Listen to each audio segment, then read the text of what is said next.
this is our 12-volt DC lead acid battery that will be connected together with our modular fuel cell system, MFC. And this MFC is connected together with our methanol fuel mixture. And once it's power on, all the chemical reaction will, there will be chemical reaction and so on. So connected to this MFC or this 12-volt lead acid battery is our MyRio. So and then there's a few of our hardware that is connected to this 12-volt DC lead acid battery. So this 12-volt lead acid battery will switch on this of our hardware, like for example, our voltage divider rule or even our CCTV. So we'll be using our MyRio, which is a device that is connected to computer LabVIEW monitoring. So LabVIEW is our software that we'll be using, and this LabVIEW is an industrial grade software that we'll be using. So this MyRio and our LabVIEW is connected to each other remotely by Wi-Fi. So the reason that we'll be using MyRio is to monitor our voltage, our current, and even our DHS 100MV, which is a temperature and humidity sensor. And sidetrack a bit is that we'll be using a CCTV, which is given from SPF, and we can actually see the image captured from the CCTV that is connected to the 12-volt lead acid battery, and then we can monitor them by the computer, given by the software. So this is our system setup overview lah. So this is the MyRio, our DHS, LCD, and then the methanol. So later you can just go there and see our setup. So this is a bit of our software that is being used. Like the software that we'll be using, our Clio, Adobe Illustrator, and the AutoCAD. So this is our project features and benefits. So our features is we're able to monitor methanol fuel mixture to determine how long it can last. And it's to data manipulation that we later on will explain. And monitor key parameters that affect MFC performance. And also, in the cabinet itself, we have an inbuilt cabinet door open indicator where we can know like if someone opened the door and there will be a sensor to detect it. And also an inbuilt tray-axis accelerometers where we can know if someone tamper with the cabinet, and then there's a graph where they will show that the accelerometer will be shaking. You can see later on. So our project benefits is to provide a greener energy options in powering electronics devices, and also to have a portable off-grid supply system that can be accessed in difficult areas.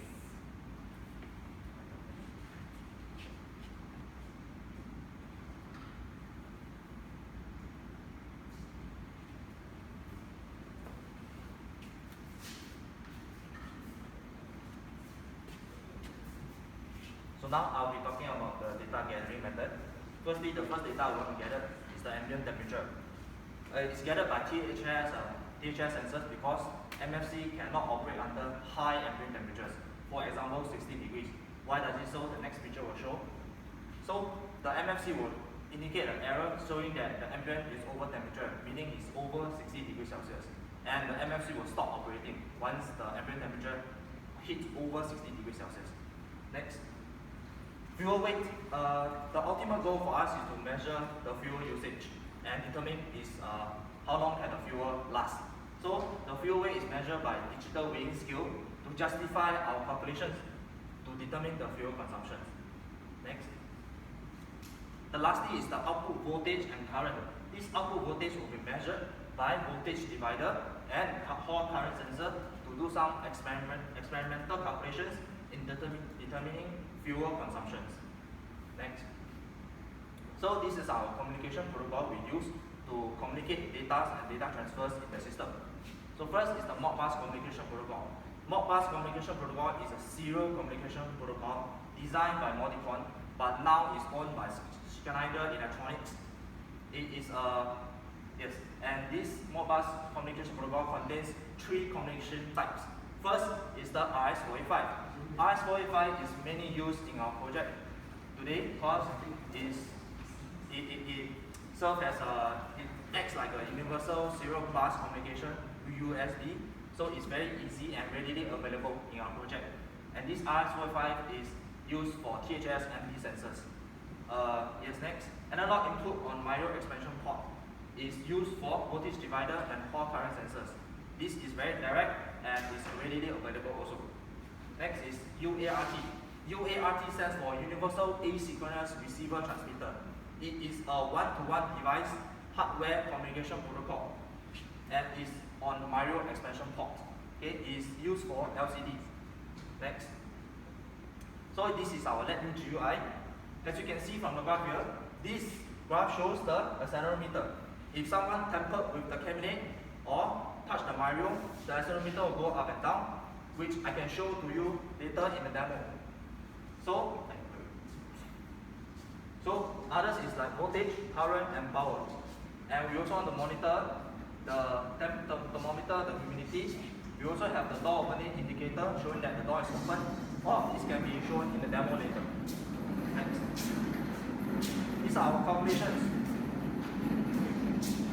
So under optimum condition, which is the MFC itself, this is not our project calculation, it's the calculations done by that Horizon. So to calculate fuel consumption in liters, we will need to use the conversion rate, liters per kilowatts hour times output power times number of hours. This conversion rate is given by Horizon, which is our supply company, is 1.2 liters per kilowatt hours, and the MFC will produce 100 watt power. We need to change it to kilowatts. Then you times 24 hours. So one day you will consume 2.88 liters of fuel by theoretical values. So the duration the fuel can last is you take 17.8 liters divided by this, and you will get 6.2 days theoretically. So but for our own project, our calculation is, so you run continuously, and the calculation we are done is the same. So for our project setup, the system can run approximately 20 days without human interventions. So this is the experimental calculations and tabulations I gathered myself. And yes, we will use the same formula to calculate fuel. Next. This is the table showing that the data is gathered. So firstly, the conversion rate don't change, but these two, the difference is the total run time. The first row is 1 hour, the second row is 4 hours. So out of this 1 hour, I monitored all the values and I record them down. And as you can see here, fuel consumed by calculations and fuel measured is approximately the same. However, this fuel measured, I need to make some assumptions. As engineers, I assume that the water density in the methanol fuel is 1.0. So I can straight away take the kg to be liters directly. So this is some assumptions that I made.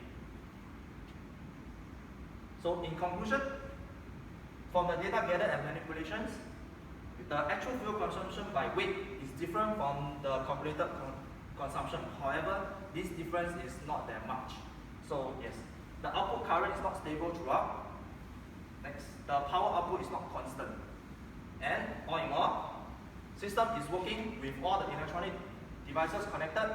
Data can be gathered correctly and be manipulated to determine fuel consumption, and thus meeting our project objective. Thank you.